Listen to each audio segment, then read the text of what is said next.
quick single taken to get things underway. Hi everyone, my name is Adrian Detoy. I'm the creator of Pocket Cricket.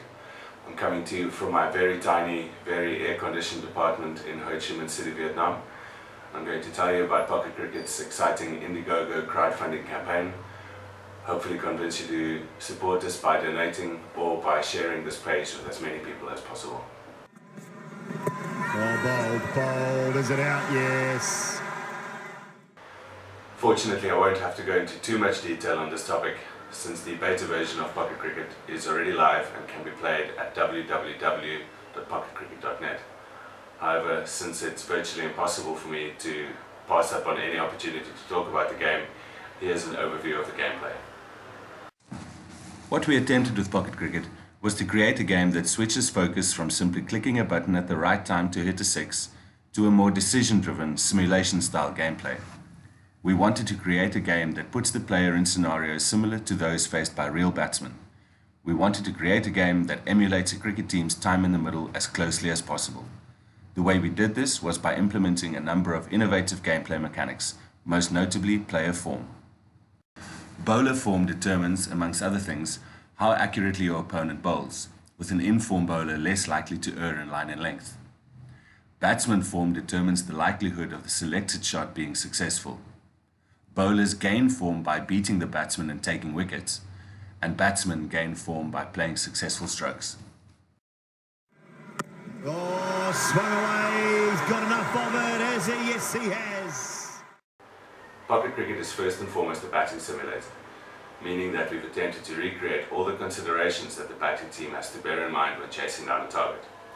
Just like in real life, when facing a delivery in Pocket Cricket, the batsman has to take several factors into consideration before choosing what shot to play. The first consideration is the line and length. Is the ball hitting the top of off stump, or is it a nice juicy half tracker going down leg? This obviously determines the areas of the field you can hit the ball to, each with their own inherent levels of risk. The next consideration is the field setting in relation to the delivery. Are all the target areas protected, or are there big gaps in the field? Where are you likely to pick up a boundary or an easy single? Next is the form of the bowler. The form of the bowler determines the difficulty of the stroke timing minigame that you will play once you're ready to play your shot. The higher the form of the bowler, the faster the pointer moves and the harder it is to stop it in the green timing area. Next consideration is the form of the striker. This also plays a role in the timing minigame. The green timing zone, which is where you want to be stopping the ticker, is augmented by the batsman's form. If your batsman is new to the crease and his form is low, the green zone shrinks. If he has his eye in, the green area will be much larger than usual, making a difficult shot much less risky. The next consideration is the form of the non-striker. If the batsman at the other end has his eye in, there is no point in taking a risk early in the over if you can just push the ball into a gap to get him on strike, especially if the bowler is bowling well. Next is the form of the team's other bowlers. If you know that your opposition's weakest bowler still has to bowl all of his overs, why not see out his more skilled teammates and wait for him to come on before hitting out and taking risks? Lastly is the context of the match.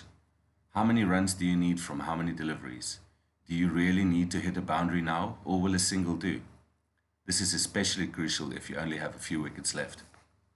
We designed Pocket Cricket with these gameplay mechanics in mind, and even now, several years after playing and testing, we still find ourselves in unique situations where we have to think creatively and strategically in order to get ourselves into a winning position.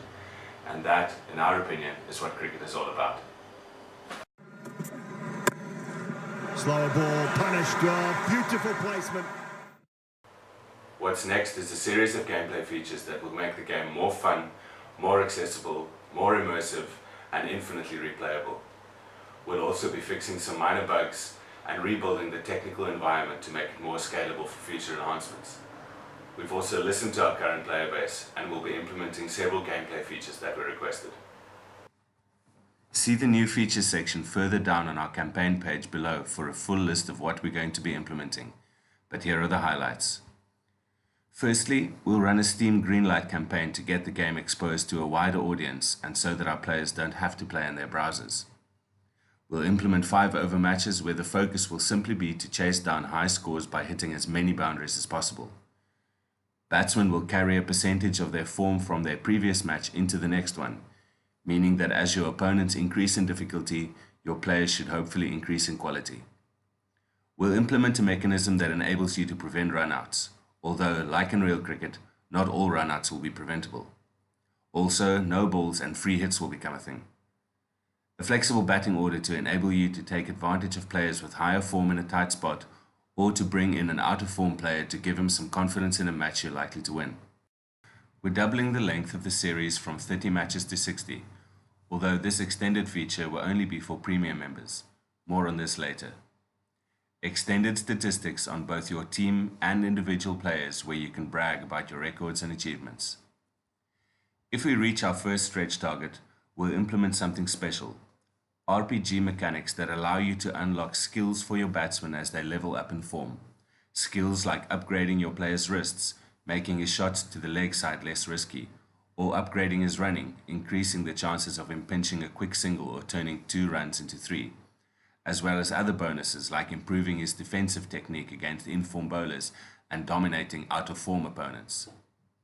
And if our second stretch target is reached, we'll build the Sistine Chapel of cricket gaming, the multiplayer arena, where players can play friendly matches and take part in tournaments against other cricket fans all over the world. Out, edge, and they've got a breakthrough. The most obvious answer to that question is that we're passionate about cricket. We love the game, and we're convinced that there are millions of people all over the world still waiting for a computer game that does our beloved sport justice. Secondly, even though certain extended gameplay features will be monetized, the core gameplay of pocket cricket will always be free to play. There will never be microtransactions that benefit paying players over non-paying players. We believe very strongly in this model, and you have our word that we'll stick to it. So far, we've poured our hearts, souls, and large portions of our careers into this project because we believe that cricket fans want this game. So please, if you want to help, have a look at the donation options on the IndieGoGo campaign page and support our project. If you can't donate, please share this page on your various social networks and send it on to friends who may be interested in doing so. If you're a famous person or work for a media agency and have the inclination to really go beyond simply sharing our page, please contact me directly and we can have a chat about how you can give our project some significant exposure. We look forward to hearing your thoughts, so by all means send me an email at pocketcricket.net@gmail.com or talk to us on our Facebook or Twitter pages. Thank you for watching.